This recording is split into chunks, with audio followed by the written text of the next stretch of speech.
Notre Père qui es aux cieux, que ton nom soit sanctifié, que ton règne vienne, que ta volonté soit faite sur la terre comme au ciel. Donne-nous aujourd'hui notre pain quotidien. Pardonne-nous nos fautes comme nous les pardonnons à ceux qui nous ont offensés. Ne nous laisse pas tomber dans la tentation, mais délivre-nous du mal, car c'est à toi qu'appartiennent le règne, la puissance et la gloire, au siècle des siècles. Seigneur, béni soit ton nom. Seigneur, prends pitié des hommes. Seigneur, prends pitié des hommes. Fais descendre en nous ta sagesse. Fais descendre en nous ta lumière. Fais descendre en nous ta vérité. Fais descendre en nous ton amour. Fais descendre en nous ta paix. Fais descendre en nous ta simplicité. Accomplis-nous dans ta sainteté.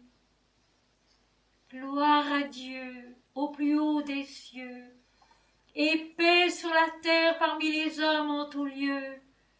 Gloire à Dieu au plus haut des cieux, et paix sur la terre parmi les hommes en tout lieu. Seigneur, bénis tous tes enfants. Seigneur, bénis tous tes enfants. Seigneur, bénis tous tes enfants. Seigneur, béni soit ton nom. Amen.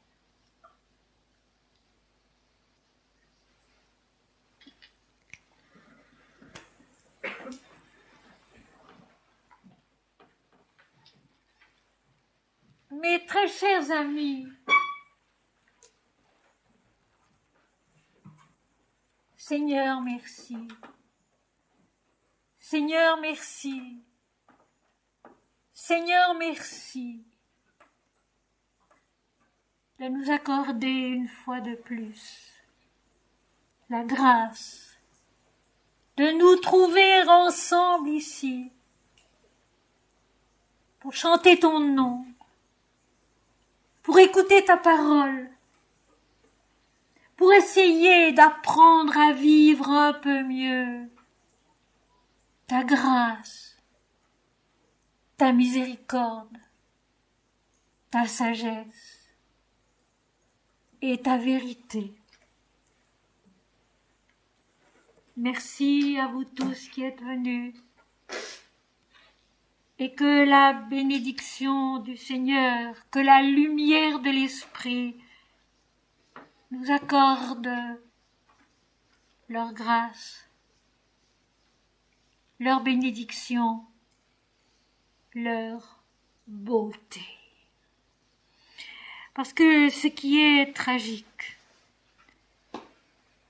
c'est que la vérité est belle. Le Seigneur Dieu, l'Éternel, l'Infini, est beau. La vie, la création sont belles. Et que l'homme, si souvent, s'acharne à les détruire. Je vous apporte aujourd'hui un texte qui apparemment vient souligner les fêtes tragiques de ces derniers jours et de ces jours présents. Et vous allez voir que ce n'est pas du tout le cas. Ce sera l'Évangile selon saint Marc, chapitre 13, versets 14 à 37, si nous arrivons à les voir tous. que j'ai intitulé, d'une façon un peu surprenante quand on connaît le texte, vers l'illumination. Vers l'illumination. Tiens, Franck, allume la bougie.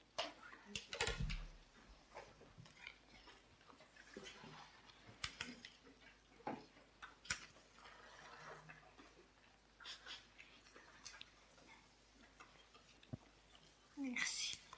Je commencerai par la lecture du poème qui clôt la cassette vidéo qui est maintenant, je crois, à peu près terminée et qui a été faite l'an dernier de nos réunions. C'est donc par ce poème que se termine la cassette vidéo et que je veux commencer aujourd'hui notre réflexion. À genoux dans l'aube, sous la blancheur du ciel mystique, sois le cierge qui brûle avec tranquillité. La flamme est le silence et la cire est ton cœur. Dans la profondeur de ton âme devient l'amour. Ô toi qui fus la vie incertaine et fragile, tu sens ton corps se durcir tel un roc. Impassible, tu sens éclater la lumière dans le secret de ta ferveur. Tes pas dans la clarté d'un sol brûlant se creusent.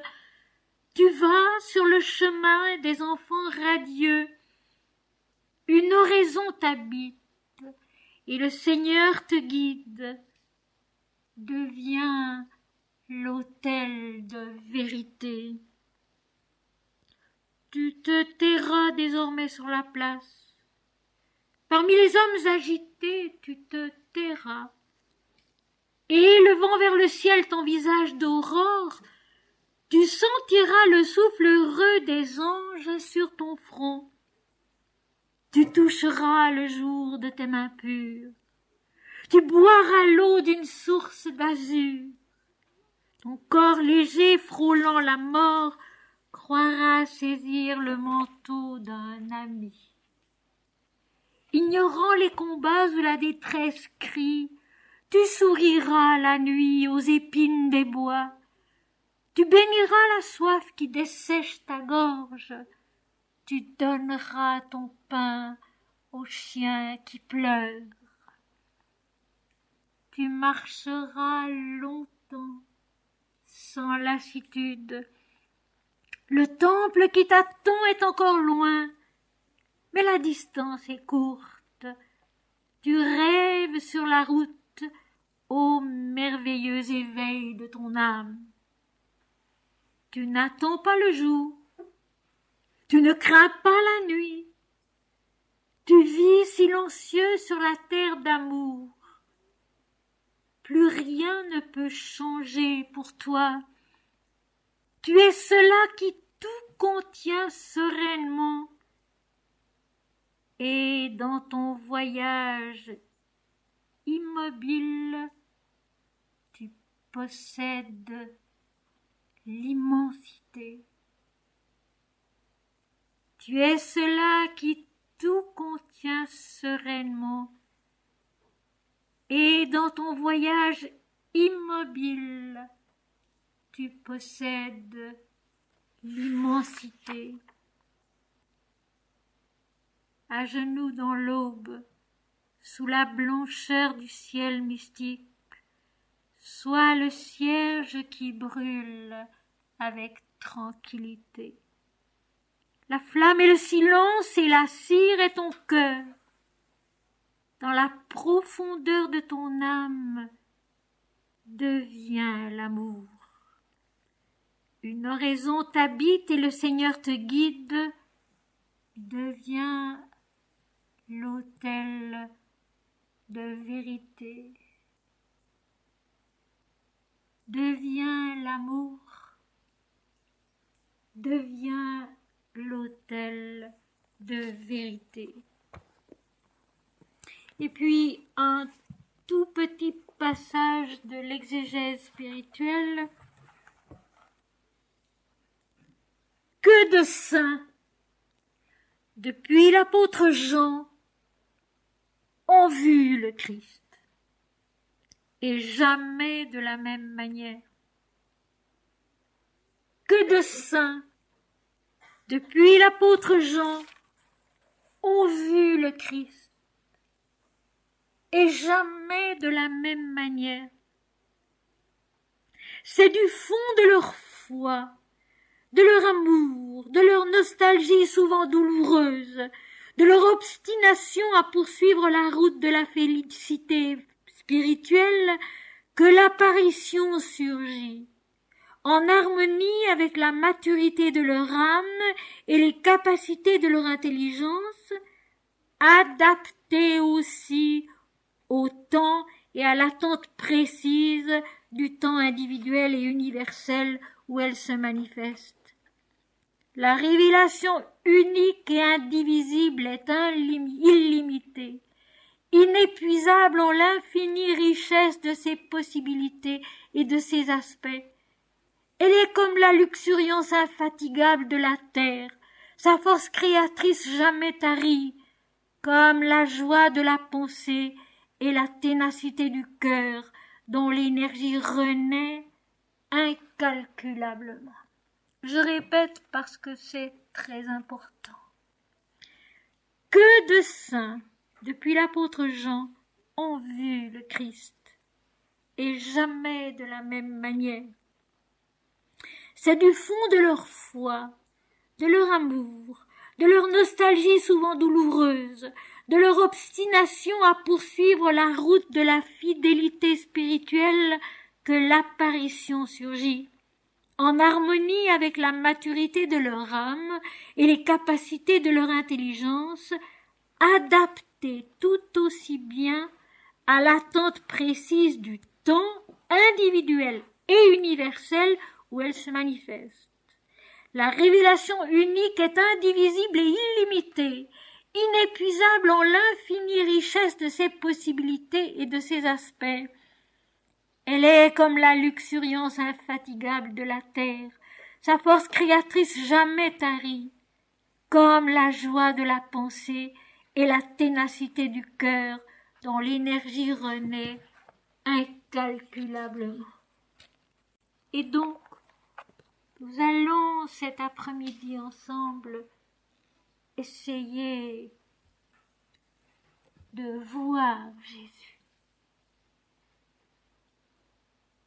De voir Jésus et de l'entendre dans un enseignement que nous avons tous pris l'habitude de comprendre d'une certaine manière et que je vais expliquer tout à fait différemment aujourd'hui.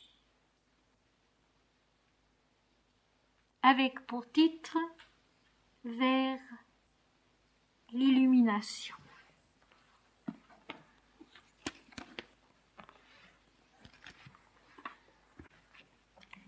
Évangile selon saint Marc, chapitre 13, à partir du verset 14.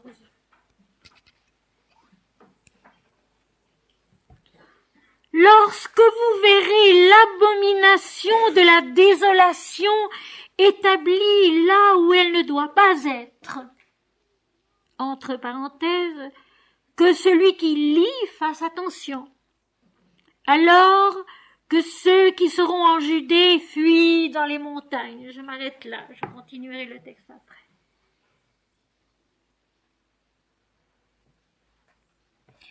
Quand vous verrez, lorsque vous verrez l'abomination de la désolation établie là où elle ne doit pas être. Je vais traduire tout de suite et j'expliquerai mieux après. Lorsque, face au Christ, face à la révélation divine qui vient à nous, et c'était le cas à ce moment-là, c'est le cas maintenant aussi. Jésus est là, Jésus va parler, Jésus parle. Il y a donc une rencontre entre l'humain et le divin, entre l'homme et Dieu, en la personne, en la parole de Jésus. Lorsque, dans ce face-à-face, la conscience individuelle incarnée comprend soudain où est le mal, d'où il vient, du fond de nous-mêmes, en nous-mêmes, cet attachement au moi individuel, ce culte de l'ego, quand non seulement elle le voit, mais elle l'entend, elle le comprend parce qu'elle est face à face avec Dieu. Au-dedans d'elle-même, l'illumination est proche. À ce moment-là, lorsque la conscience individuelle incarnée réalise, pas seulement comprend intellectuellement, mais réalise profondément, face à face avec Dieu, que la source de tout le mal, de toutes les erreurs, de toutes les souffrances, c'est l'attachement à soi, à l'ego, en chacun et en tous. Quand elle comprend vraiment cela, l'illumination est proche. La fin de cette obsession du moi-je, qui est la source de tous les malheurs, de tous les drames, cette guerre intérieure à laquelle il faut mettre fin pour que la guerre extérieure aussi puisse prendre fin un jour.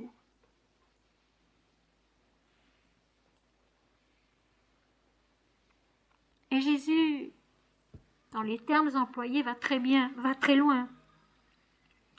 Lorsque vous verrez, lorsque dans la lumière de Dieu, dans la lumière de l'Esprit, vous verrez l'abomination de la désolation. Les mots ne traduisent pas absolument le sens des mots grecs employés.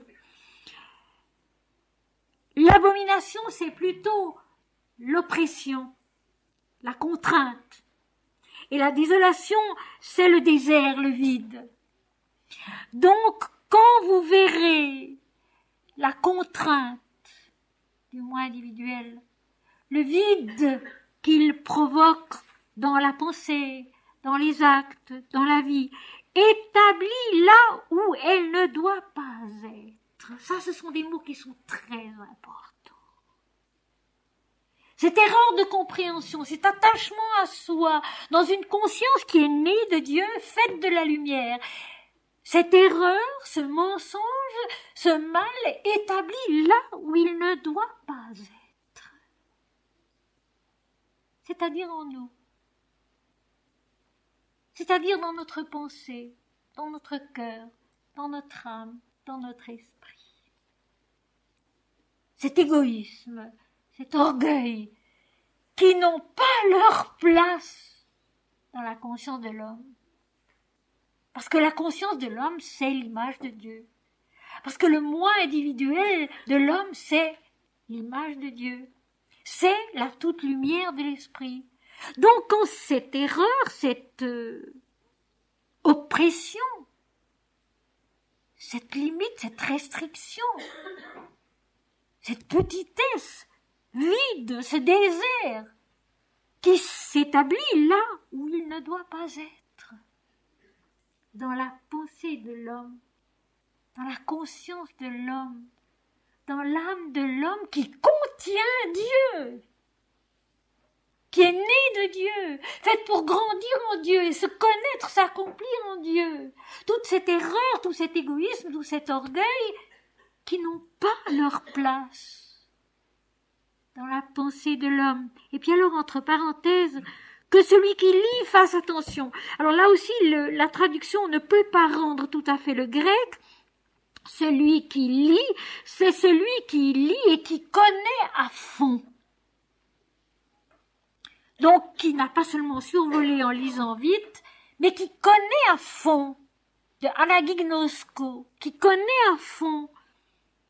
Fasse attention, en réalité, c'est blépo, c'est regarder, examiner, méditer.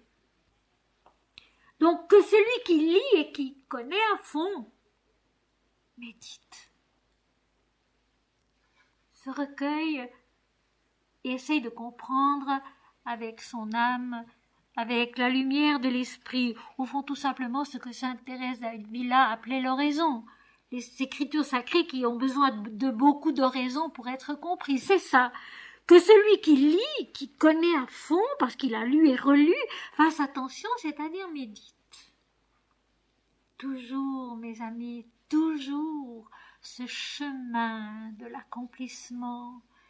Ce n'est pas immédiatement, ce n'est pas tout de suite, ce n'est pas en un moment, c'est un chemin, un long chemin de lecture, de relecture, de méditation, de réflexion en Dieu pour comprendre selon la lumière de la béatitude et non pas selon les difficultés du dualisme, toujours en combat avec soi-même.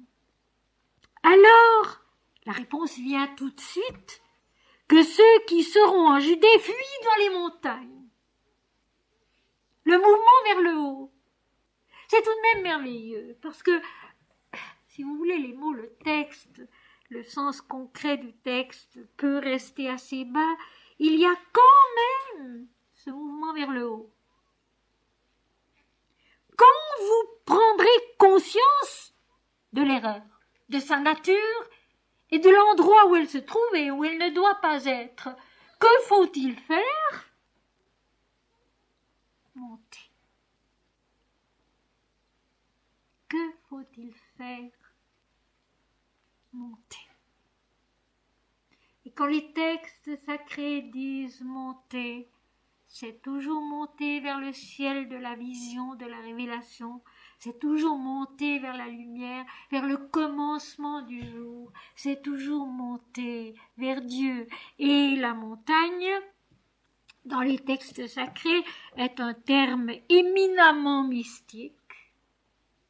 Et je rappelle que mystique veut dire recherche de l'unité. Mystique veut dire recherche de l'unité. L'unité de l'homme et Dieu, du fini et de l'infini, du temporel et de l'éternel.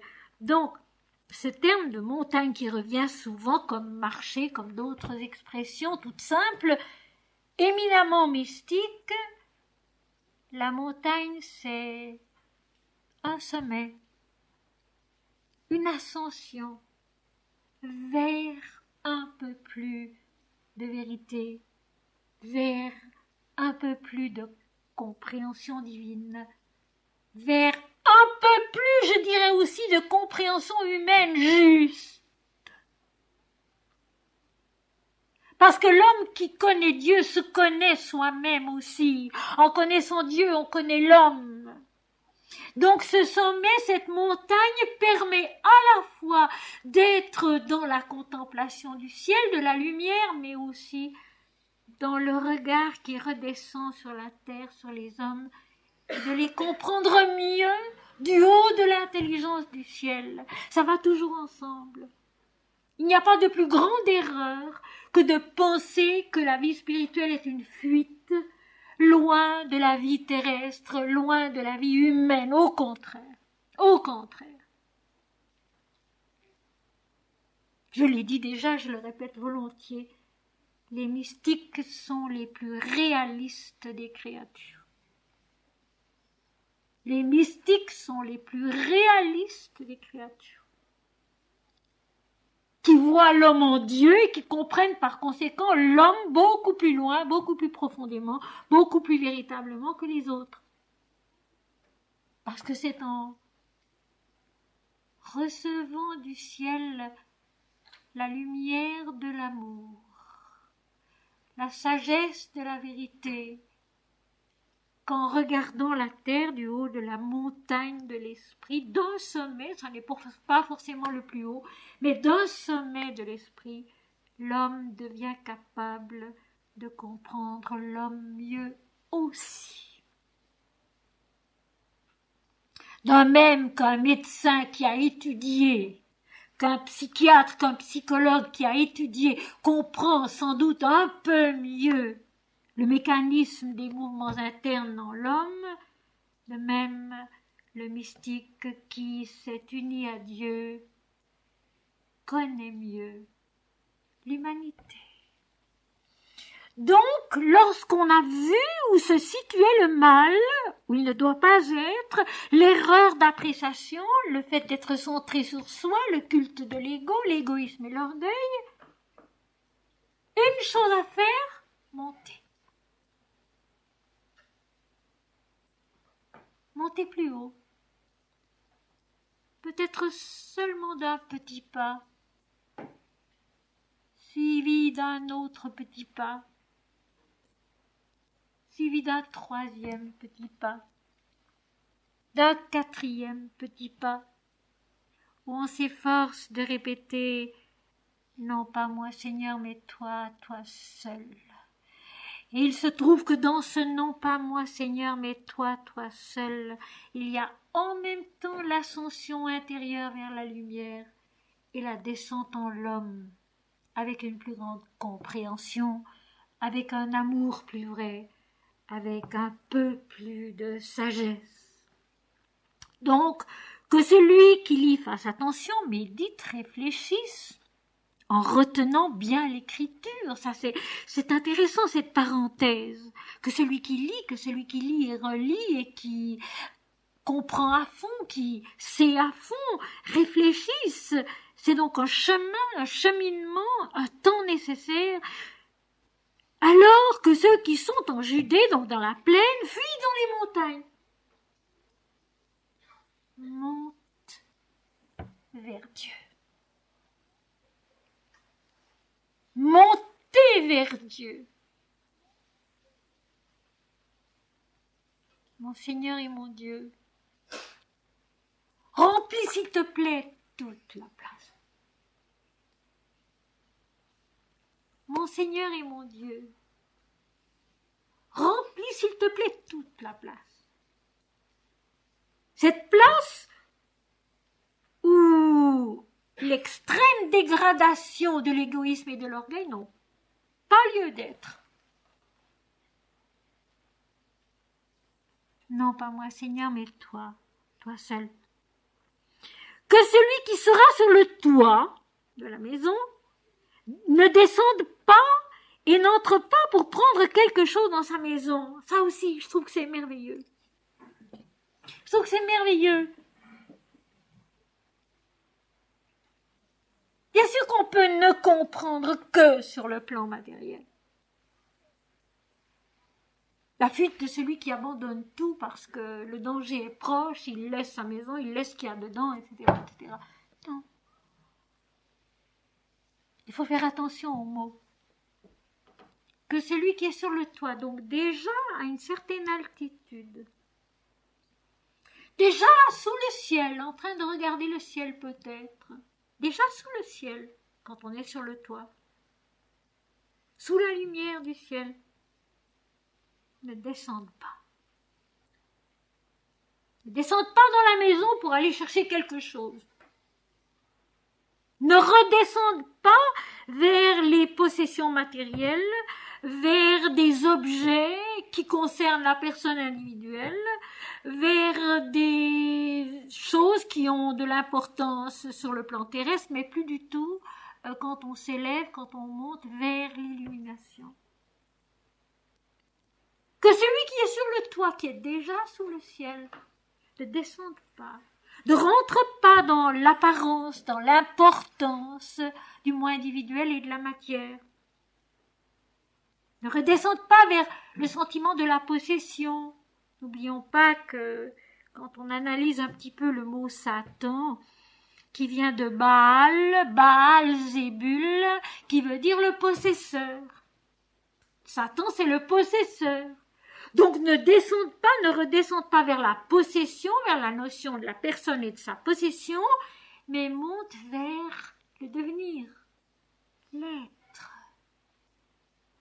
Non pas posséder, mais être. Et je rappelle que Baal, c'est le maître de la richesse, le maître de la possession, et Baal Zébul, qui est Satan, c'est le possesseur, la notion de la possession en nous. Donc que celui qui est déjà un peu dans la contemplation du ciel ne redescende pas vers le possesseur en soi, vers la maison, vers des objets qui concernent la personne et la vie matérielle. Il y a donc là toute l'esquisse bien précise du détachement.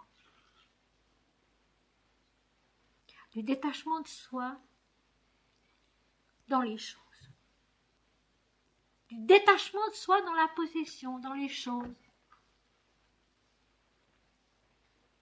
Mais j'insiste, intérieurement. Parce que fuir dans la montagne extérieurement, rester sur le toit extérieurement sans autre signification, ça n'est pas suffisant. C'est intérieurement qu'il faut être détaché. Et ça prend du temps. C'est intérieurement qu'il ne faut pas recourir à l'apparence, à la matière, aux objets, aux choses. C'est intérieurement qu'il faut savoir ne pas descendre, mais monter. Et je crois qu'aujourd'hui, je ne peux rien dire de plus juste que cela. Obstinément regarder en haut. Obstinément chanter Dieu. Obstinément ne rien attendre de la matière, de la possession. Tout offrir et tout attendre de Dieu seul. Et c'est, si vous voulez, le sens le plus beau de ce verset, le sens le plus élevé. Et je pense que quand on lit les Écritures sacrées, le plus juste et le plus élevé est le plus beau, et non pas ce qui reste à terre. Les Écritures sacrées sont sacrées parce qu'elles viennent de Dieu, de l'Esprit. Leur donner des significations uniquement terrestres et humaines, c'est leur couper la tête. Les empêcher d'apporter tout ce qu'elles ont à apporter, tout le sucre, toute la sève de la vie intérieure qu'elles nous apportent, qu'elles nous expliquent, qu'elles nous démontrent. Et tout à l'heure, Jésus prendra même l'exemple du figuier. La vie terrestre, c'est la vie divine. Ça, c'est Sri Aurobindo qui le dit si bien. La vie terrestre, c'est la vie divine. Donc, essayez de comprendre le texte, de comprendre la parole du Christ en regardant haut, en ne descendant pas vers le bas et en n'attendant rien de ce qui vient d'en bas, mais tout de ce qui vient d'en haut. Monter sur la montagne, rester sur le toit, contempler le ciel, se détacher, se dépouiller, parce que c'est le grand dépouillement avant l'illumination. C'est pourquoi j'ai intitulé ce passage vers l'illumination. Le grand dépouillement intérieur, le grand détachement joyeux, je dirais, vers l'illumination, qui précède l'illumination. Et que celui qui sera dans les champs ne retourne pas en arrière pour prendre son manteau. Ça peut paraître des images qui viennent en écrivant, ce n'est pas vrai. Et ici, je m'en réfère à mon cher maître Sri Aurobindo, qui disait, dans les Écritures sacrées, il n'y a jamais de fioriture. Il n'y a jamais quelque chose qui est mis là parce que ça tombe bien, parce que c'est une inspiration passagère de l'intelligence mentale. Non. Tout a sa valeur divine absolue. Alors être dans les champs, c'est déjà quoi? Être dans les champs, c'est déjà le travail de la croissance, de la semence, de la croissance, de la floraison. C'est déjà un travail de l'esprit, parce que toute la croissance terrestre, c'est un travail de l'esprit. C'est déjà un travail de l'esprit. Être dans les champs, travailler dans les champs, c'est déjà travailler à cette croissance, à cet épanouissement qui trouvera sa plénitude dans la blancheur de la moisson.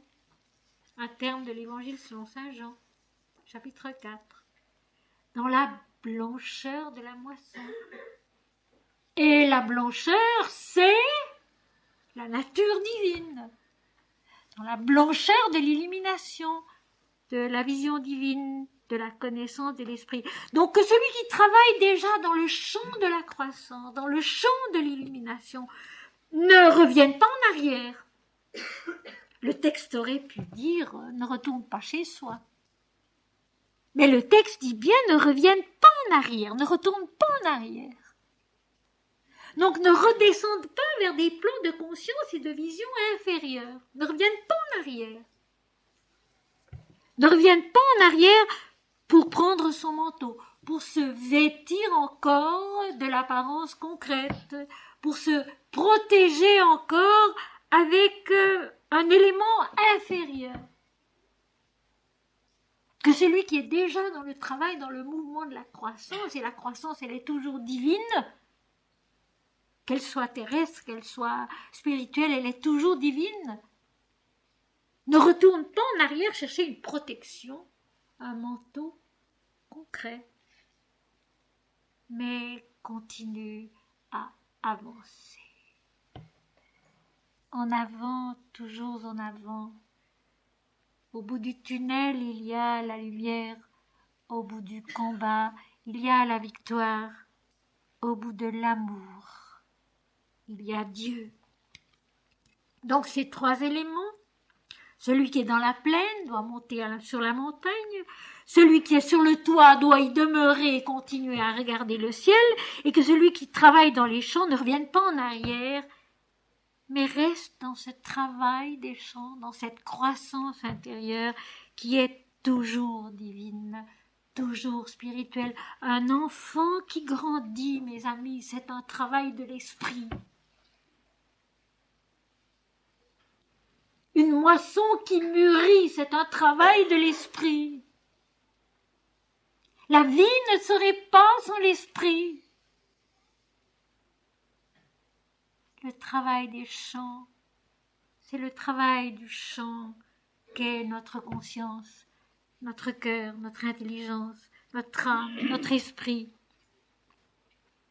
Malheur aux femmes qui seront enceintes et à celles qui allaiteront en ces jours-là. Une expression qui revient très fréquemment dans la Bible et aussi dans d'autres textes sacrés. Autrement dit, tout simplement, il n'est plus l'heure à ce moment-là vers l'illumination quand vient le dépouillement qui permet, le dépouillement de la terre, le dépouillement de l'apparence qui permet l'illumination dans l'absolu, dans l'infini, dans la transfiguration. Il n'est plus l'heure d'enfanter à l'apparence, au nom et à la forme. Sur le plan de la vie concrète, malheur traduit le grec ouai, qui veut dire hélas. À ce moment-là, la création sur le plan matériel est contraire, est regrettable. Ouai, hélas. Et qui allait à ce moment-là, il ne s'agit plus d'allaiter sur le plan concret, il s'agit d'enfanter et de nourrir dans l'ascension vers la plénitude spirituelle. Je pense que comprendre ce texte de cette manière-là est beaucoup plus beau, beaucoup plus juste, beaucoup plus utile et instructif que de le voir autrement. Donc malheur aux femmes qui seront enceintes et à celles qui allaiteront en ces jours-là. À ce moment-là, vers l'illumination, au moment où l'être entier va se détacher de la vie dans l'apparence, du nom et de la forme, il n'est plus l'heure d'enfanter concrètement, de nourrir concrètement, mais il est l'heure d'enfanter, de s'enfanter soi-même à l'esprit en se nourrissant de la lumière de l'esprit. Et puis, priez que ces choses n'arrivent pas en hiver. L'hiver mystique. Priez que ces choses-là n'arrivent pas au moment où c'est le comble de l'impiété en nous. Parce que la vie spirituelle a ses saisons aussi. Et c'est une chose qu'on oublie souvent et qui fait qu'on commet des erreurs. Il faut savoir qu'il y a dans la vie spirituelle des printemps où tout a l'air de bourgeonner, de grandir, de se semer, tout revit, tout renaît, il y a en nous comme une espèce de richesse qui se manifeste et qui va aboutir à l'été mystique qui sera une plénitude d'adoration, de joie, de bonheur, de certitude. Je viens de recevoir une très longue lettre justement de quelqu'un qui a passé par là et je m'attendais au retour. Et puis effectivement, ça n'a pas raté. Maintenant, c'est la chute, c'est la dégringolade, c'est le doute, c'est tout ce qu'on voudra. Alors que toute l'année passée, c'était le contraire. Mais c'est vrai, c'est comme ça. Il y a un printemps de l'esprit en nous, où ça bourgeonne, où ça éclot, où ça promet. Et puis il y a l'été, une période d'adoration, une période d'exaltation, une période de joie, de certitude intérieure, qui est encore imparfaite. Ce n'est pas si vite tout à fait ça, qui est encore imparfaite, qui aura besoin justement de retourner à l'automne, à cette espèce de recueillement un peu moins joyeux qu'est l'automne, recueillement des fruits qui ont donné leurs graines, mais ces graines doivent attendre pour éclore le printemps prochain, puis l'hiver. Et il faut savoir accepter ces saisons. Se réjouir du printemps, bien sûr. Se réjouir pendant l'été, bien sûr. Bien qu'il y ait des jours difficiles dans l'été aussi. L'été mystique aussi bien que l'été terrestre. Et puis accepter ce retour en soi de l'automne, où on ne sait pas très bien ce que va donner l'année prochaine, le printemps prochain, puis l'hiver. Où tout s'arrête, où c'est l'aridité de l'impiété, l'aridité, la désolation, où il n'y a plus de promesses, plus de moissons, où il faut savoir attendre, comme la nature attend paisiblement sous la neige, dans le gel. L'hiver est nécessaire. La terre ne peut pas produire toujours. Le printemps ne peut pas recommencer tout de suite après l'été. L'été ne peut pas durer toujours. Il y a ces moments où soudain tout a l'air mort, rigide, froid, glacé, où le doute vient, où la fatigue est là, où la tristesse, où une espèce de restriction de l'âme s'installe en nous. Eh bien, se dire, c'est très bien, c'est l'hiver, mais pendant l'hiver, Dieu fait. Il n'y a qu'à regarder le monde, il n'y a qu'à regarder la terre, la vie des champs. Pendant l'hiver, Dieu fait. Et s'il n'y avait pas le repos de l'hiver, où la terre peut se reprendre, se refaire, où les semences peuvent attendre le moment d'être assez fortes pour éclore, eh bien, il n'y aurait pas de nouveau printemps. Et c'est Sri Aurobindo qui dit avec tellement de raison, après tout effort, un repos est nécessaire. Donc, après une saison mystique heureuse, il est bon qu'il y ait un arrêt, parce qu'autrement, le mental s'empare de ce qu'on a conquis, il en fait une espèce de ronron à sa manière, et puis les choses ne restent pas pures en nous. Et ça, c'est vrai, on peut l'observer. Il faut ces arrêts, il faut l'hiver. Mais bon, quand vient du haut du ciel une prise de conscience aussi importante que celle du début de notre texte d'aujourd'hui, il vaut mieux que ce ne soit pas l'hiver. Il vaut mieux que ce soit pendant une période spirituelle féconde en nous. Priez pour que ces choses n'arrivent pas pendant l'hiver. C'est là qu'il est utile de savoir qu'il faut veiller toujours, prier toujours, rester malgré tout dans le sillage de l'adoration, de la prière, de la fidélité, même si c'est dans la rigueur de l'hiver, dans le froid intérieur où manque la flamme nécessaire à la joie, à la certitude. Priez pour que ces choses-là n'arrivent pas pendant l'hiver, pendant que l'infidélité atteint son comble et la conscience individuelle incarnée est dans une période où le chant de Dieu ne la nourrit pas, où la joie de la vision intérieure, de la certitude intérieure ne l'aide pas, ne la fortifie pas. Car la détresse en ces jours sera telle qu'il n'y en a point eu de semblable depuis le commencement du monde que Dieu a créé jusqu'à présent et qu'il n'y en aura jamais.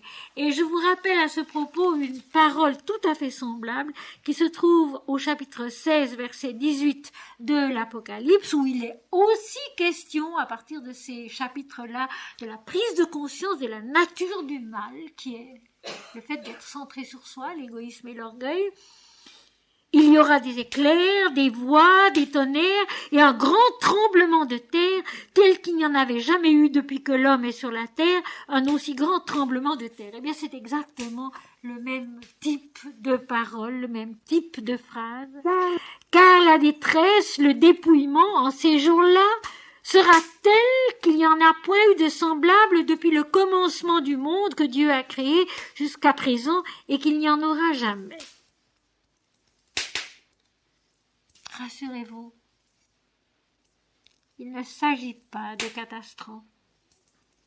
Il ne s'agit pas de cataclysme. Mais il s'agit de quelque chose de très précis que j'espère arriver à expliquer d'une manière tout à fait claire. À ce niveau, proche de l'illumination, à ce niveau d'ultime purification, parce qu'en fait c'est cela. Et à propos, tiens, j'ai oublié de vous le dire au début, je vais vous le dire maintenant. Depuis très longtemps, au début de chaque année, je reçois, généralement tout au début de janvier, le caractère spirituel, le caractère de l'année qui commence. Et cette année, c'était très typique. C'est l'année de la discipline et de la purification. C'est l'année de la discipline et de la purification. L'année de la sadhana, donc, de l'effort à faire d'une façon disciplinée et continue dans la sadhana, dans le progrès intérieur qui nous conduit à Dieu, et par conséquent aussi de la purification, puisque la purification est le seul chemin de la vérité. C'est tout simple. La purification intérieure et extérieure par conséquent, c'est le seul chemin de la vérité, c'est le seul chemin de Dieu, c'est le seul chemin de l'esprit, de la toute lumière de la conscience. Il n'y en a pas d'autre.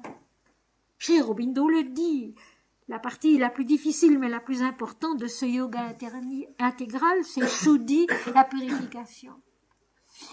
Alors ce verset-là parle de ce dépouillement, de cette purification totale qui précède l'illumination. Et cette purification, ce dépouillement, il est unique, il est toujours le même, il est un seul et sans second, il n'y en a pas d'autre. Par conséquent, on n'en a jamais vu de semblable sur la terre que Dieu a créée et on n'en verra jamais d'autres semblables. Il est unique, il est toujours le même en chacun, en tous et à travers de tous les temps. C'est ainsi qu'il faut comprendre ces choses qui sont tellement exceptionnelles qu'elles se produisent là, totalement, comme il n'y en a point eu de semblable depuis le commencement du monde que Dieu a créé jusqu'à présent et qu'il n'y en aura jamais, c'est cet ultime dépouillement intérieur, cette ultime purification intérieure qui est unique, toujours la même au travers de tous les temps et de tous les êtres, de tous les pays, ce qui précède en nous la grâce de l'illumination.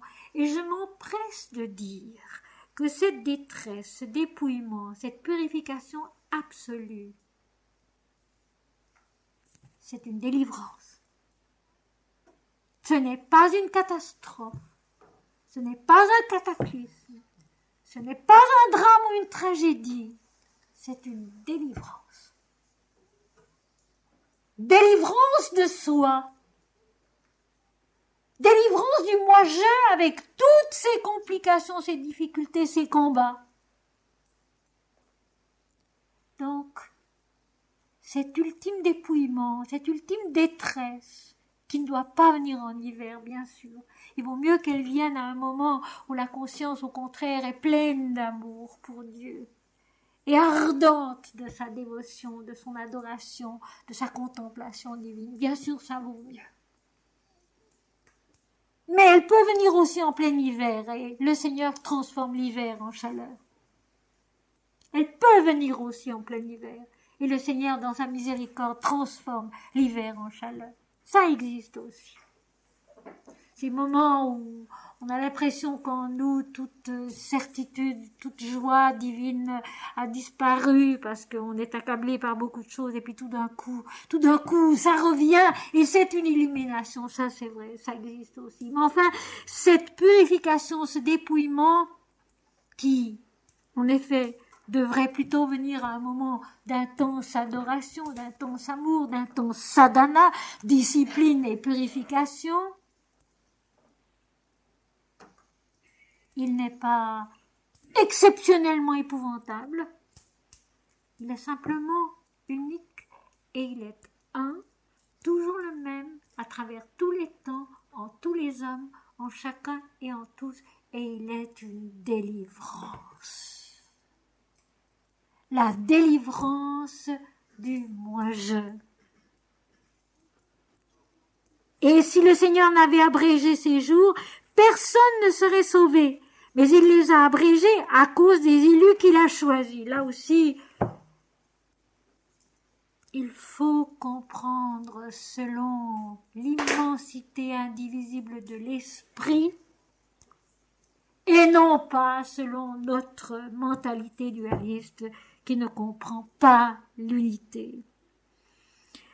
Si le Seigneur n'avait abrégé ces jours, c'est le Seigneur qui amène la désolation.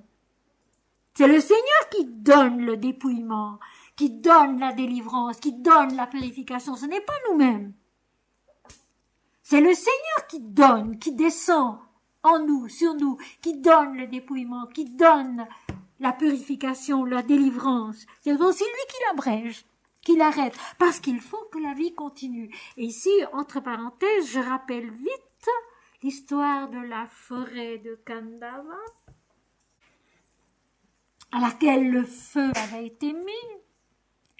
Et la forêt de Kandava, c'est le monde des dualités, et le feu purificateur du ciel avait été mis à cette forêt pour détruire les dualités. Et au moment où l'absolu Krishna, avec son ami Arjuna, l'archer parfait, arrive pour mettre un comble, un terme à cette purification, et donc rétablir l'absolu, puisque Krishna c'est l'absolu, Indra intervient et sauve Takshaka et son fils, les forgeront des formes. Il sauve donc la vie dans les dualités pour qu'elle continue et qu'elle vive la transfiguration et qu'elle vive la purification et qu'elle s'enfante tout entière à Dieu. Parce que la fin des fins, mes amis, la fin du monde, où j'ai reçu ce matin une lettre d'une bien gentille cousine de ma mère qui a près de 90 ans et qui m'écrit tristement: mais est-ce que tu crois que nous vivons la fin du monde? Je vais lui répondre: mais non, ma chérie, mais pas du tout. La fin du monde, ce n'est pas cela. La fin, selon Dieu, la fin, selon l'esprit, c'est la fin de l'attrait des dualités, de l'attrait du monde, de l'attrait de l'ego, et le don total de soi dans la transfiguration lumineuse. C'est cela la fin. Donc, le Seigneur donne le dépouillement, il donne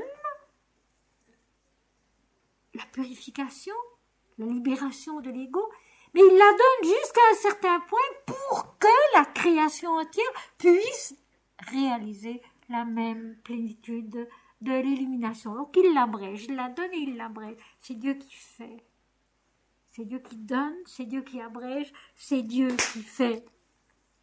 Et qui va préserver, dans une certaine mesure, les formes, l'intelligence dualiste, pour que la vie continue et que la création tout entière, de son commencement à sa plénitude, soit transfigurée en Dieu seul, dans la lumière de l'Esprit. Et alors, on a traduit tant bien que mal, personne ne serait sauvé, mais ce n'est pas le cas dans le grec.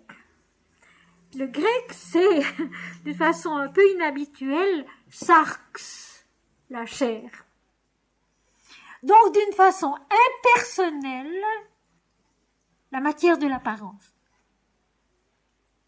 Afin que toute chair ne soit pas perdue. C'est ça la traduction du texte grec. Afin que toute chair ne soit pas perdue. Et pas du tout personne ne soit sauvé. Sarx, c'est le mot impersonnel, la chair de l'apparence.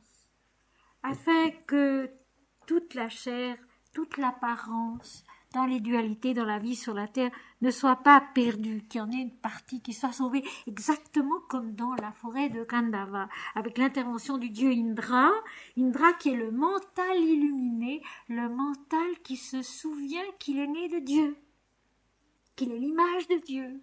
L'ego est l'image de Dieu. Mais quand il oublie qu'il est l'image de Dieu, alors il fait toutes sortes de bêtises. Et ce sont les descriptions du chapitre 13 à 18 dans l'Apocalypse, pas autre chose. Donc, et si le Seigneur n'avait abrégé ces jours, la chair, l'apparence, impersonnellement, ne serait pas sauvée. Mais il les a abrégés à cause des élus qu'il a choisis, à cause de tout ce qui est vérité dans la chair elle-même. À cause de tout ce qui est Dieu, de tout ce qui est la lumière de l'esprit, de tout ce qui est vérité, dans la chair, dans la matière, dans la vie terrestre elle-même, parce qu'enfin la vie de la terre, la création est née de Dieu, faite de sa substance, porteuse de sa vérité. Nous allons voir tout à l'heure, il y a un verset très très beau, un peu plus loin, où on sent bien que la vérité habite l'homme et que cette vérité ne peut pas être détruite. Donc, la désolation, l'extermination, le dépouillement s'arrête là où, dans la chair de la manifestation, de la création, c'est la vérité divine. Les élus choisis par Dieu, c'est la vérité divine, cette vérité qui habite en nous et qui, elle, ne peut pas être détruite. Donc, ce dépouillement, cette détresse, cette destruction s'arrête au moment justement où demeure la vérité, cette vérité qui, elle, va s'accomplir dans l'illumination. Et maintenant, écoutons bien. Je reprends ce qui a été dit plus haut, que celui qui lit fasse attention. Que celui qui lit, qui relit, qui connaît à fond, médite, réfléchisse, fasse attention. Si quelqu'un vous dit alors, le Christ est ici, ou il est là, ne le croyez pas. Si quelqu'un vous dit alors, le Christ est ici, ou il est là, ne le croyez pas. Et dans Luc 17, c'est encore plus clairement dit, si l'on vous dit, il est ici ou il est là, n'allez pas, ne courez pas après. Et je lis le verset suivant. Car il s'élèvera de faux Christ, de faux prophètes. Ils feront des prodiges et des miracles pour séduire les élus. S'il était possible. Je trouve ça merveilleux. S'il était possible. La vérité nous habite et donc il y a un cran d'arrêt. Le mensonge, l'illusion peuvent aller jusqu'à un certain point. Mais la vérité nous habite, Dieu est en nous, et il y a donc un cran d'arrêt, un moment où le mensonge ne peut plus régner, ne peut plus conquérir d'autres niveaux de la pensée, de la vie incarnée ici-bas. Donc, si quelqu'un vous dit alors, le Christ est ici ou il est là, ne courez pas, n'allez pas, n'y croyez pas, ne courez pas après. Je dirais qu'il faut se rappeler toujours d'une chose, mes amis. Dieu est en nous. Et c'est là qu'il faut aller le chercher. Non pas ici ou là. Dieu est en nous. Et c'est là qu'il faut aller le chercher. En répétant mon Seigneur et mon Dieu. Et ça, c'est quelque chose que personne ne peut nous prendre. On est passablement troublé à Auroville en ce moment. Auroville ne sait plus très bien où il en est. Le yoga est abandonné, etc., etc. Alors, je reçois des lettres d'Auroville maintenant, de gens qui ne me connaissent ni d'Adam ni d'Ève. Je reçois des lettres d'Auroville pour me demander si je veux bien les prendre en charge et les guider. Je vais leur répondre, Dieu est en vous. Et avec l'enseignement de Sri Aurobindo, vous y arriverez, mais il faut vous crocher là.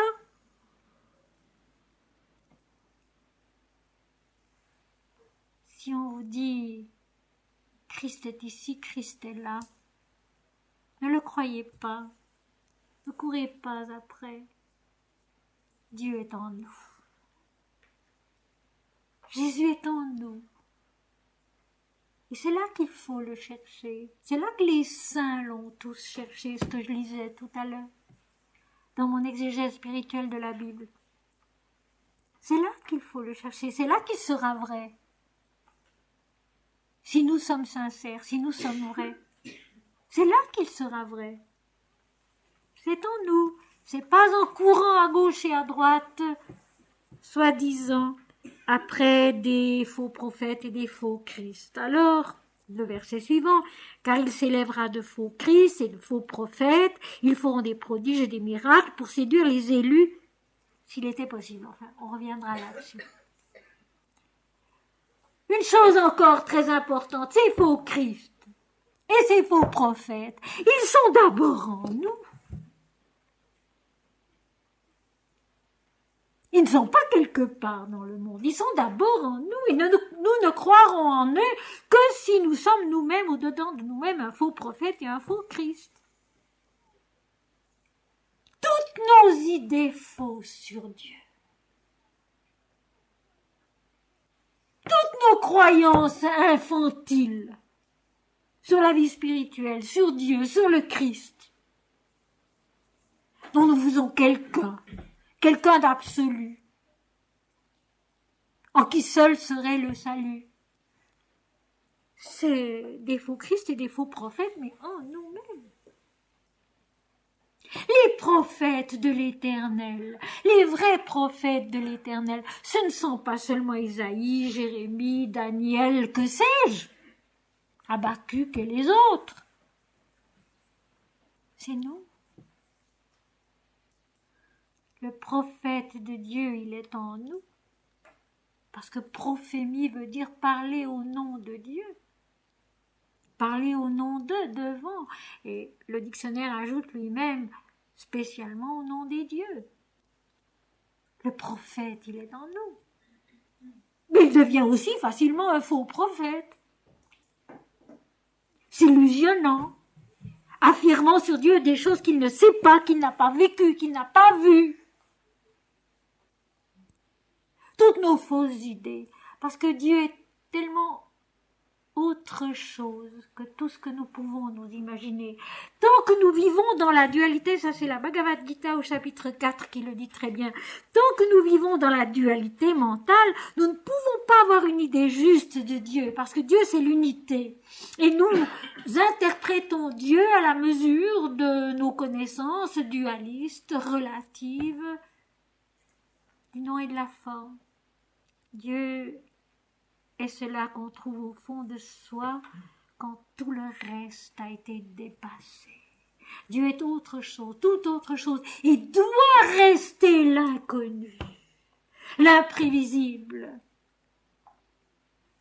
jusqu'au moment où il se révèle lui-même, et il va se révéler dans notre texte d'aujourd'hui. Le faux prophète, il est en nous. Et c'est pour ça que je crains toujours, quand je reçois, par exemple, comme l'an dernier, d'un jeune homme très, très sympathique en France, mais qui était tellement, tellement exalté, heureux dans sa foi, il avançait des tas de choses, il adorait Dieu, je me disais, miséricorde, il se fait illusion sur son état de piété, et puis ça va craquer, et ça a craqué. Je n'avais rien dit. J'ai attendu, mais ça a craqué. Ça craque toujours à un moment donné. Quand on se gargarise, quand on projette à l'extérieur dans des mots quelque chose qui n'est pas mûr encore, quelque chose qui n'a pas été assez vécu, pas été assez éprouvé par le feu de la vie pour être sûrement vrai. Le faux prophète, il est en nous. L'illusion que nous avons sur notre piété, sur notre adoration, sur notre connaissance de Dieu. Il vaut beaucoup mieux dire comme Socrate, je sais seulement que je ne sais rien. Je sais seulement que je ne sais rien. Seigneur, apprends-moi à te connaître. Apprends-moi à t'aimer. Seigneur, apprends-moi à te connaître. Apprends-moi à t'aimer. Non pas moi, Seigneur, mais toi, toi seul. Notre Père qui es aux cieux, que ton nom soit sanctifié, que ton règne vienne, que ta volonté soit faite sur la terre comme au ciel, sur tous les plans de ma conscience et de ma vie. Ou comme disaient les moines russes du XVIIe et du XVIIIe siècle, il vaut beaucoup mieux chanter le nom de Jésus-Christ que d'avoir de belles pensées. C'est vrai. Dieu seul. Ça, c'est le vrai prophète. Le mental qui répète le nom de Dieu, comme dit l'Apocalypse, parce que tu as gardé mon nom, parce que tu n'as pas renié ma parole. Ça, c'est le vrai prophète. Répéter le nom de Dieu, lire la parole de Dieu, la relire, la connaître à fond, la méditer. Ce sera long, mais ce sera vrai. Ils feront des prodiges et des miracles. Ils apporteront des argumentations, des preuves qui satisfont notre besoin très humain, très mental d'avoir des preuves, des certitudes à mi-chemin ou même beaucoup moins. La preuve, elle vient de tout en haut et je vais vous dire ce que c'est la preuve. La preuve, c'est la force de faire face aux événements et de continuer à chanter Dieu. La preuve, c'est la force de faire face aux événements personnels et mondiaux et de continuer à chanter Dieu en sachant que de toute façon, c'est lui qui règne, c'est lui qui est, c'est lui qui sait, c'est lui qui fait. Ça, c'est la preuve, la vraie. Mais les preuves mentales, parce que telle et telle chose est produite, parce que telle et telle chose est possible, ce sont des preuves qui satisfont un certain niveau de notre intelligence et de notre sensibilité, mais qui ne sont pas des preuves de Dieu. Des miracles pour séduire les élus, pour séduire ce qui en nous est véritablement tourné vers l'esprit, mais qui est encore incertain, pas très sûrement ancré en nous, pas, disons, fort à toute épreuve. Et alors, cette fin de la phrase, d'ailleurs en grec, c'est seulement 2 mots. Si possible. Si possible. Si c'était possible. Eh bien voilà, ce qui en nous est élu de Dieu ne peut pas être séduit par le mensonge.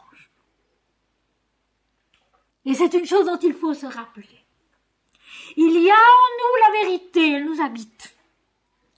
Dieu nous a créés et il est en nous, la mère divine qui se met dans sa création, dit l'Inde, non pas seulement par ses puissances, ses vibhutis, mais elle-même. Dieu est notre substance, il est notre être, il est notre vérité.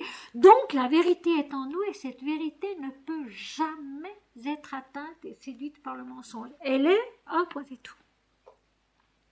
Nous pouvons l'ignorer, nous pouvons vivre comme si nous ne la connaissions pas du tout et comme si elle n'était pas, mais cette vérité elle est là, elle est notre vie elle-même, notre vie et sa résurrection à la toute lumière de l'Esprit, notre vie et sa transfiguration dans la vérité, s'il était possible.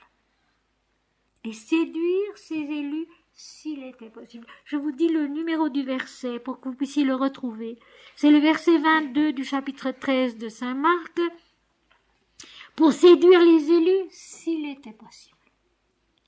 Les élus, ce ne sont donc pas des personnes, ce ne sont pas des individus, c'est la vérité et sa manifestation divine en nous. Voilà pourquoi la purification est tellement indispensable. Voilà pourquoi la discipline de la sadhana, du cheminement spirituel est tellement indispensable aussi. Non pas moi Seigneur, mais toi seul. Et nous retrouvons cette phrase que je vais expliquer un peu plus loin. Soyez sur vos gardes.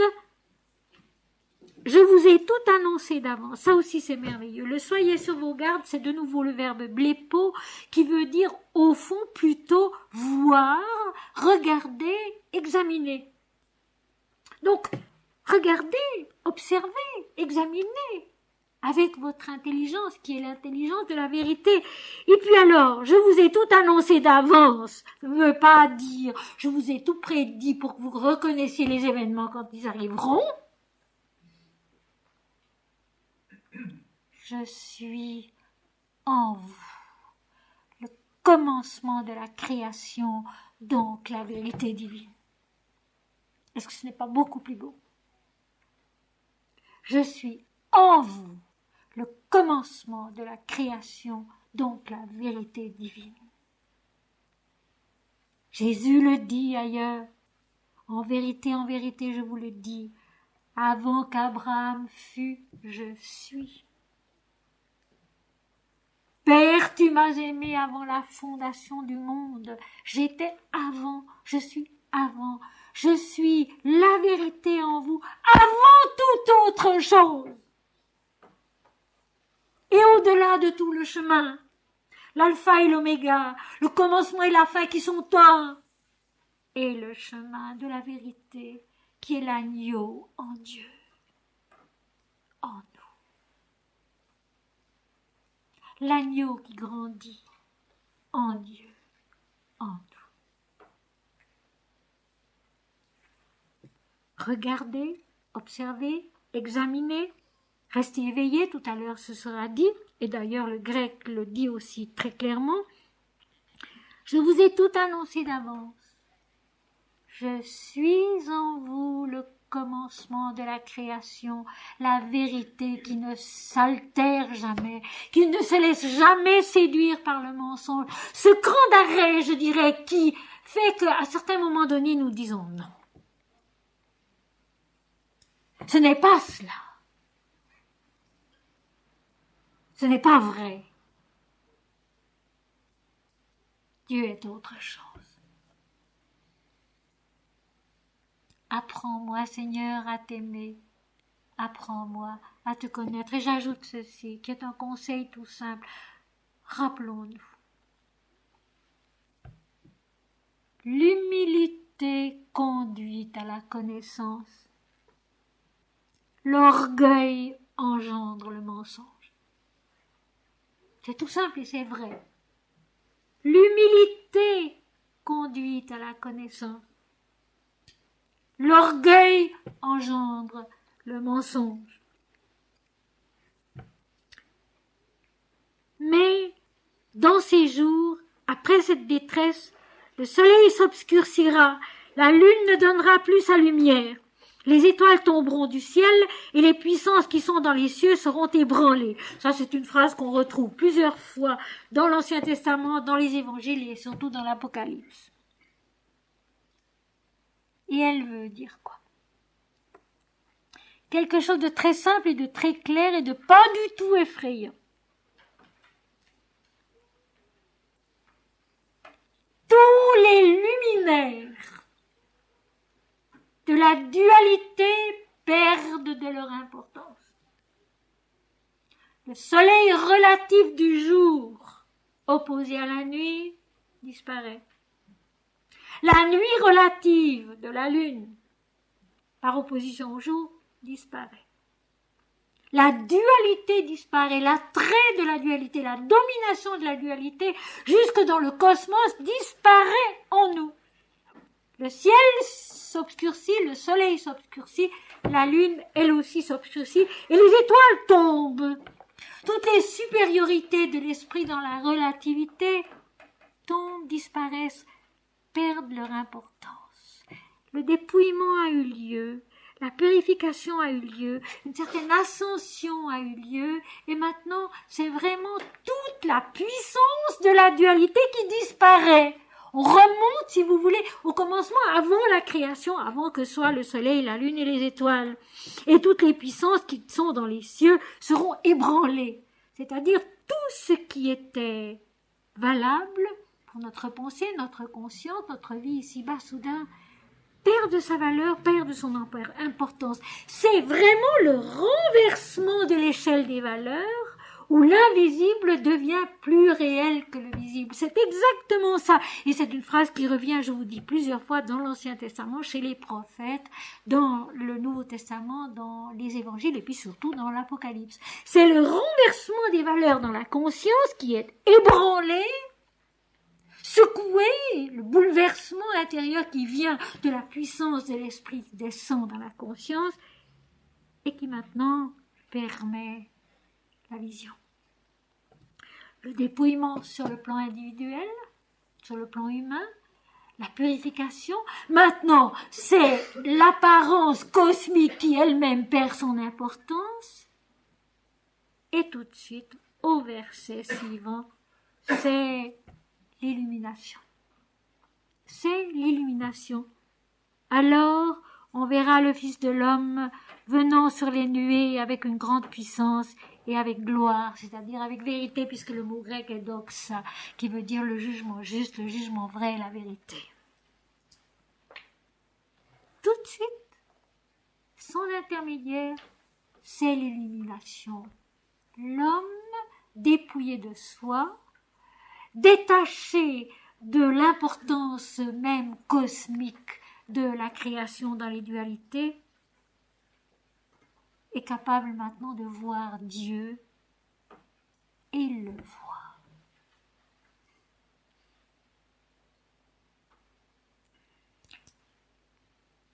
La présence toute lumineuse du divin est là. Elle domine l'être entier, sa conscience, son intelligence, son corps, sa vie. Il n'y a plus que cela. Le Fils de l'homme venant sur les nuées, ces nuées de la Bible qui représentent toujours la vision mystique, cette lumière laiteuse, effectivement, cette lumière laiteuse un peu épaisse et surtout tout envahissante, qui est la vision divine, l'extase, qui vient sur les nuées avec une grande puissance, dominant tout, et une grande gloire, avec toute la force de sa vérité. L'illumination.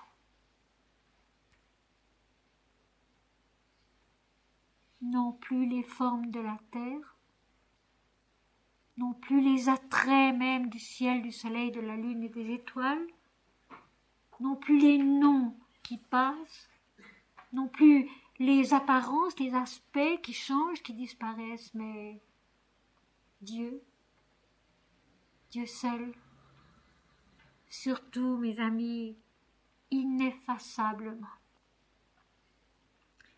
La vision, l'illumination ne dure pas longtemps. Elle dure peut-être quelques secondes ou quelques minutes, pas davantage. Mais elle est ineffaçable. Même lorsqu'ensuite toute la vie déferle sur elle, semblant la nier, la contredire, on n'a plus de preuves pour dire que c'était vrai, que c'était réel. La vie est là, avec ses obligations, avec ses impératifs, avec son évidence matérielle. Ce moment-là, où il n'y avait que Dieu seul dans la vision, dans la compréhension de l'âme qui regarde, qui comprend, qui reçoit, ne s'effacera plus jamais de la conscience humaine. Et c'est ça la résurrection. Et c'est ça la transfiguration, qui est toute simple, qui, comme me le disait si joliment une ma hindoue que j'ai rencontrée à Paris un jour, qui ne se voit pas de l'extérieur, c'est tout simple, ça ne fait pas de bruit, ça ne se voit pas de l'extérieur, mais c'est un fait. Et à partir de ce moment-là, il y a en l'homme un avant et un après.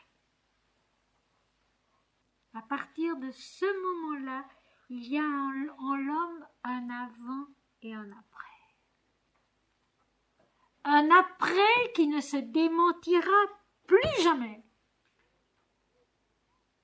Un après qui précisément comporte les deux mots du texte, la puissance et la vérité, la puissance et la gloire. Mais je ne sais pas pourquoi on a toujours traduit par gloire un mot grec qui veut dire vérité en réalité.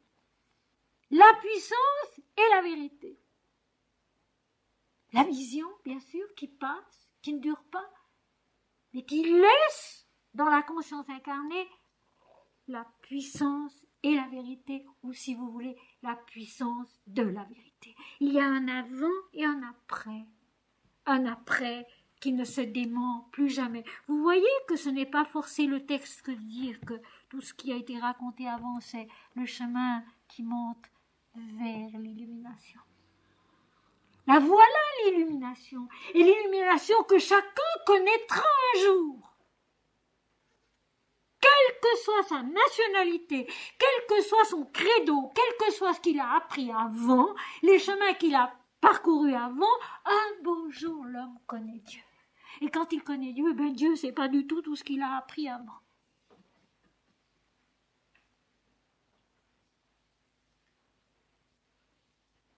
C'est la lumière, et c'est surtout un amour infini. Ce que Saint Jean de la Croix disait si bien, quand on revient de là et qu'on tourne à nouveau ses regards sur la terre, on n'y voit plus que Dieu seul. Un avant et un après. Alors, ce mot « alors » qui revient au début de chaque verset, maintenant, alors, quand il y a eu ce dépouillement, quand il y a eu cette détresse, quand il y a eu cette purification, quand il y a eu ce dépassement des dualités jusque sur le plan cosmique, la vision de Dieu en l'homme. Alors, le Seigneur, il a envoyé le dépouillement et la purification. Il a envoyé le dépassement des dualités. Il a envoyé le Seigneur toujours. Il a envoyé la vision. C'est Dieu seul qui a tout fait.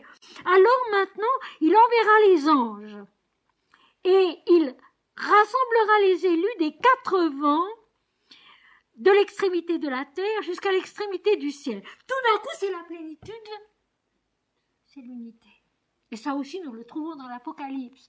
Quand après la vision du trône de Dieu, soudain, il y a des myriades de myriades qui viennent, qui chantent la gloire de Dieu. Tout d'un coup, c'est la plénitude, l'unité de l'être entier. Et non pas seulement de l'être entier, mais de l'être avec le cosmos, dont il est à la fois le centre et le tout. Et je l'ai déjà dit souvent, il n'y a jamais d'extase, il n'y a jamais de samadhi qui concerne l'individu seul. L'extase, le samadhi, c'est toujours vécu pour le monde entier. En une conscience individuelle incarnée peut-être, mais c'est toujours vécu pour le monde entier. Voilà pourquoi on peut dire que Jésus est le sauveur du monde et que le triomphe de l'esprit dans l'incarnation qu'est la passion, le vendredi saint, c'est la résurrection du monde, c'est le salut du monde, mais bien sûr, parce qu'ayant réalisé Dieu en lui-même, il l'a réalisé dans le monde et c'est toujours pareil. Jamais, jamais une extase, jamais, jamais un accomplissement, une illumination divine n'est pour l'individu seul. Tant que c'est comme ça, c'est pas encore ça. Mais pour l'univers entier, où l'homme et l'univers sont un, parce qu'ils sont un en Dieu, ressuscités, nés à nouveau à l'éternel Dieu. Et ceci s'est promis à tous. Il faut s'en souvenir aujourd'hui. Et ceci c'est promis à tous. C'est le devenir, c'est l'illumination qui attend toute la terre, toute la création, toutes les nations, au-delà de l'espace et du temps comme en eux. Alors, il enverra les anges, les forces de la lumière, les forces de la révélation.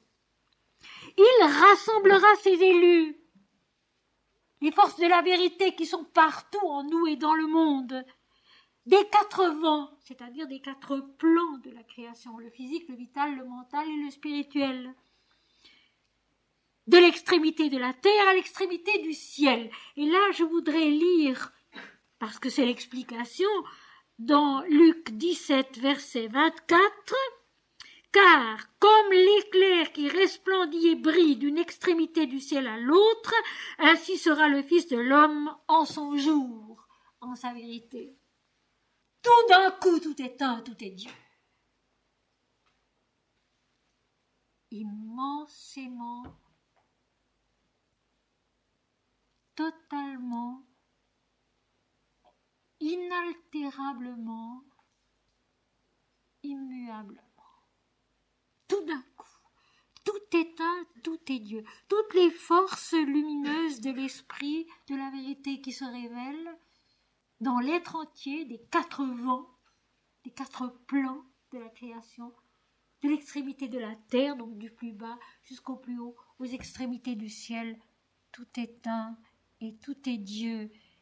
Et il n'y a plus que Dieu seul, l'illumination.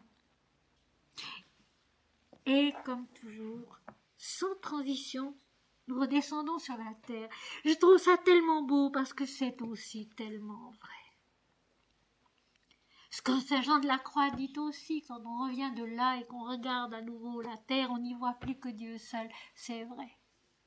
Alors, tout de suite, Jésus vient maintenant donner un exemple et c'est celui du figuier. Instruisez-vous. Là encore, c'est le même verbe. Regardez, examinez, voyez. Instruisez-vous par une comparaison tirée du figuier, donc de quelque chose de tout à fait terrestre. Dès que ses branches deviennent tendres et que les feuilles poussent, vous connaissez que l'été est proche. L'été mystique, la blancheur de la moisson, l'illumination. Dans la vie spirituelle, c'est la même chose. Quand les tiges du figuier deviennent tendres, c'est-à-dire gonflées de sève, gonflées du sucre de la vie qui va donner les feuilles, qui va donner les fruits, et que les feuilles poussent, donc la croissance se manifeste, vous connaissez que l'été est proche. La blancheur de la moisson, la blancheur mystique de l'illumination, parce que la vie de la terre, la vie du figuier, c'est aussi l'esprit. C'est la même chose, de même, dira Jésus. Quand vous verrez ces choses arriver, donc ce dépouillement, cette purification, cette nudité, ce désert, quand vous verrez ces choses arriver, sachez que le Fils de l'homme est proche à la porte.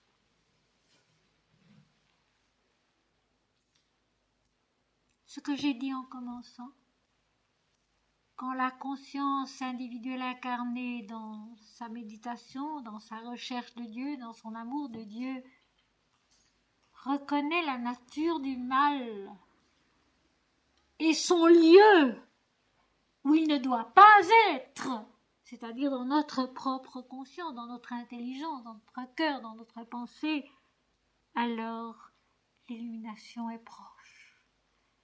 La purification du moi individuel, le détachement de l'ego, le dépassement des dualités qui permet la vision de Dieu, la vision de la vérité. De même, quand vous verrez ces choses arriver, sachez que le Fils de l'homme est proche, la vision. La présence de Dieu en nous. Saint Augustin, j'ai cherché Dieu partout et je ne l'ai pas trouvé, car voici, il était en moi et lui aussi l'a vu en lui-même. À la porte. La fameuse porte de l'Apocalypse, au chapitre 3, verset 9. Parce que tu as peu de puissance, parce que tu sais peu de choses, parce que tu as gardé mon nom et que tu n'as pas renié ma parole, j'ai mis devant toi une porte ouverte que nul ne peut fermer. Cette porte, ce passage du fini à l'infini, du temporel à l'éternel, de l'homme à Dieu, qui est Jésus. Jésus est cette porte, Jésus est ce chemin, Jésus est cette porte, il est ce passage comme la mer divine, de la descente de l'absolu dans la création du monde, le premier-né de toute la création, et puis il est aussi l'ultime porte, l'ultime palier, le seuil de l'illumination proche. Et il est proche en nous. Il est là, il est proche en nous. Il attend simplement notre pureté parfaite pour se montrer, pour apparaître. Je vous le dis en vérité, donc, amen, de l'autorité de Dieu. Cette génération ne passera point que tout cela n'arrive. Cette humanité ne passera point qu'elle ne connaisse Dieu. Cela dont elle est née, cela dont elle est faite, cela en laquelle elle s'accomplit. Je vous le dis en vérité du haut de Dieu, du haut de l'Esprit, cette génération ne passera point que ces choses n'arrivent. Et il ajoute, le ciel et la terre passeront, mais mes paroles ne passeront point. Toute l'apparence de la vie créée passe, change, mais le Verbe de vérité, créateur et révélateur de soi, ne passe point. Il est, et ce qui est plus important, mes amis, il est en nous.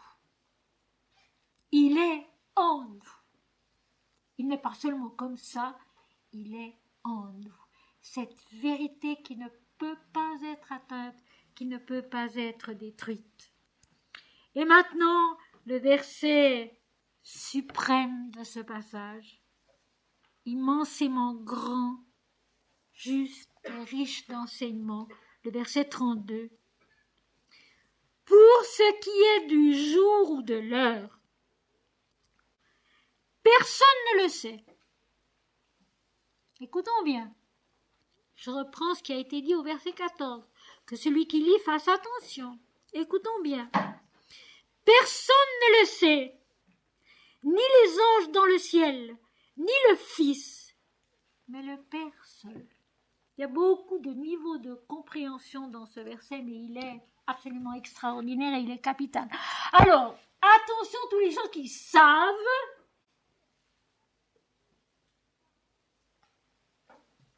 Nous pouvons nous dire que ce n'est pas vrai. Nous pouvons nous dire que c'est un mensonge, que c'est une illusion. Tous les gens qui savent des choses, quand ça arrivera. Pour ce qui est du jour, du l'heure, du moment juste. Ce moment juste merveilleux, mes amis, que j'ai beaucoup développé dans mon étude de la princesse Kunti. Ce moment juste où tout est prêt en l'homme, où la maturité divine de l'homme est réalisée, et où ce qui va descendre du ciel correspond à la capacité de digestion, si je peux dire, de celui qui va recevoir la révélation. Parce que c'est une des choses merveilleuses.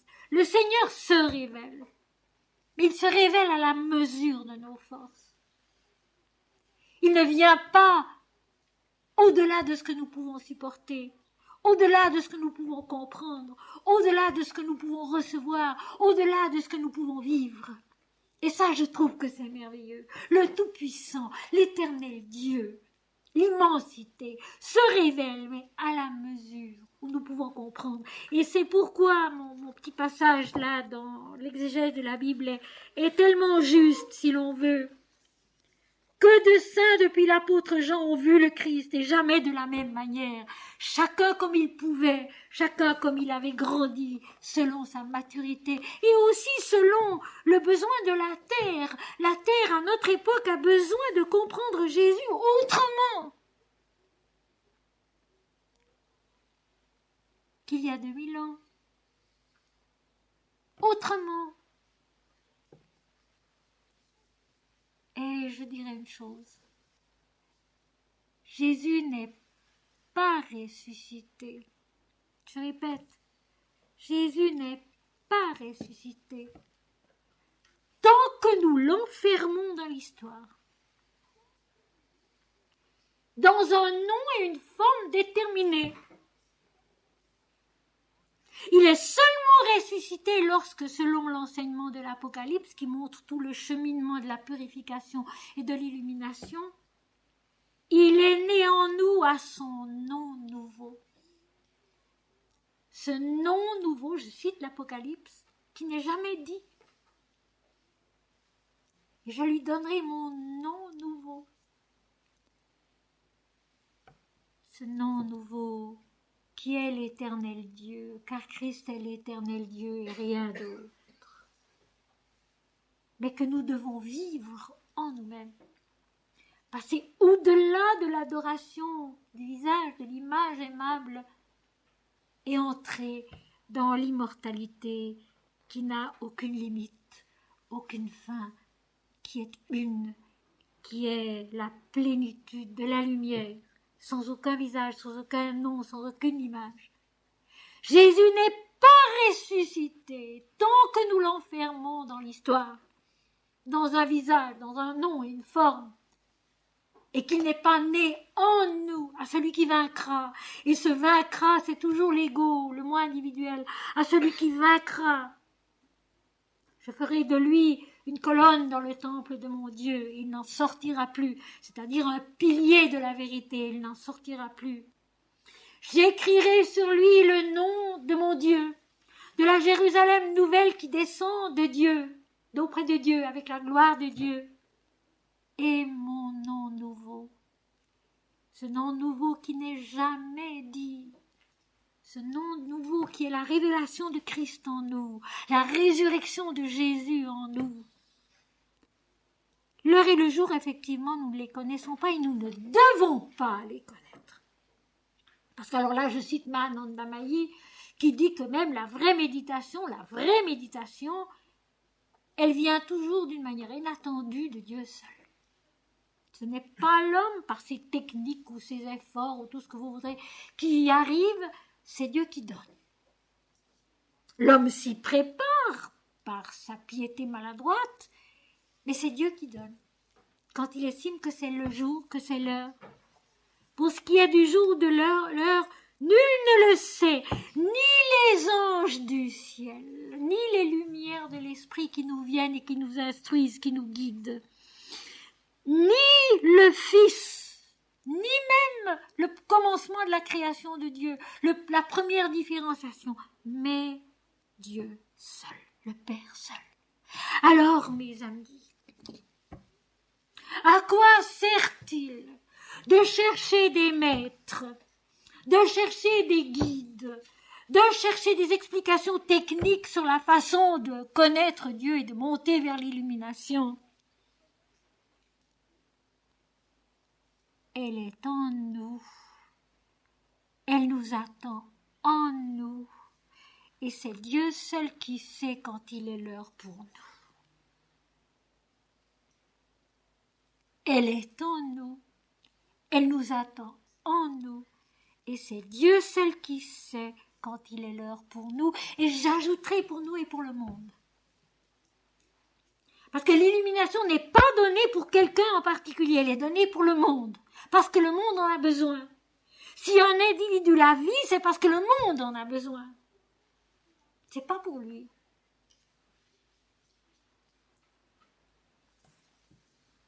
Je relis, c'est le verset 32 du chapitre 13, et Marc est le seul à avoir donné cette phrase au complet qui est sensationnelle.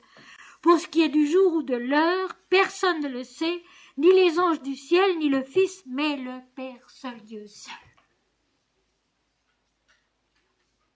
Se centrer sur Dieu seul, toujours.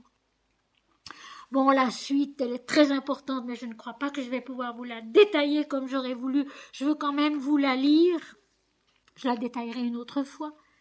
Prenez garde et veillez, car vous ne savez quand ce temps viendra. Et je voudrais juste dire en passant que le grec ne dit pas veiller et prier. C'est la traduction qu'il ajoute, mais le grec ne le dit pas. Grégoréo veut dire veiller, être éveillé, mais pas prier. C'est le traducteur qui l'ajoute. Alors, je voudrais juste expliquer ceci. Quand je dis, répète toujours, non pas moi Seigneur, mais toi, toi seul, ce n'est pas une prière. C'est un état d'esprit.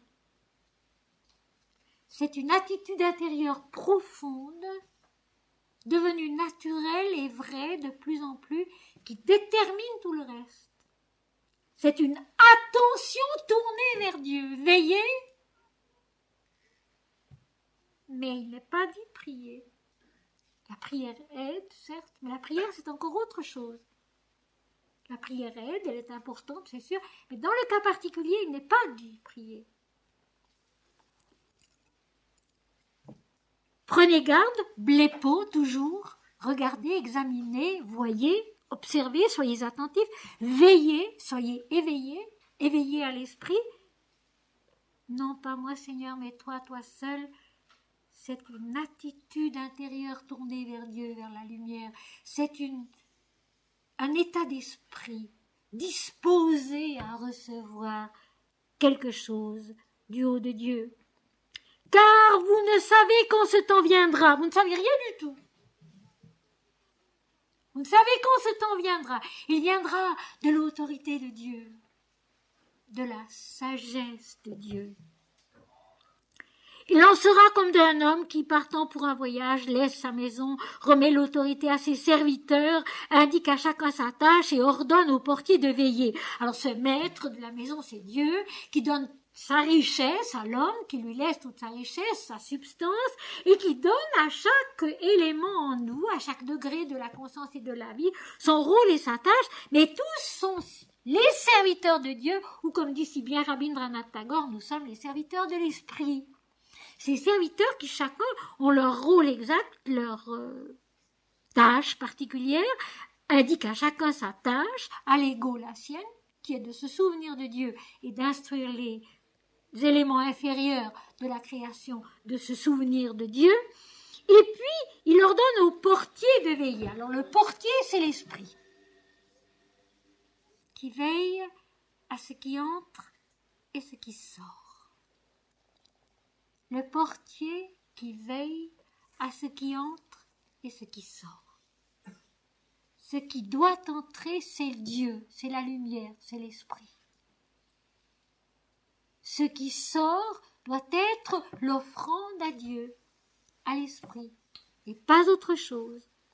Ordonne au portier de veiller, de faire attention, de méditer. Veillez donc, car vous ne savez quand viendra le maître de la maison. Tout de même, il le répète 4 fois. Vous ne savez pas. Et il y a même un texte dans la Bible qui dit ce que Sri Aurobindo dit aussi, je viendrai comme un voleur. De façon tout à fait inattendue. Et c'est la 4e fois qu'il le dit dans le texte. Vous ne savez. Veillez donc, soyez attentifs, disposés à recevoir, car vous ne savez quand viendra le maître de la maison, qui est donc Dieu. Et la maison, c'est nous, c'est le cosmos. C'est toute la richesse du maître qui est en nous. Ou le soir, ou au milieu de la nuit, ou au chant du coq, ou le matin. Et là, c'est extraordinaire parce que ça nous rappelle l'histoire de la princesse Kunti qui devait aussi recevoir le Brahman, l'homme de Dieu, à n'importe quelle heure du jour et de la nuit, et être prête à lui offrir à manger, à boire, et un lit pour se reposer. Alors, ou le soir, dans la vieillesse, à la fin de la vie, ou peut-être nous aurons acquis quelque sagesse, une attention plus profonde, plus vraie, plus épurée.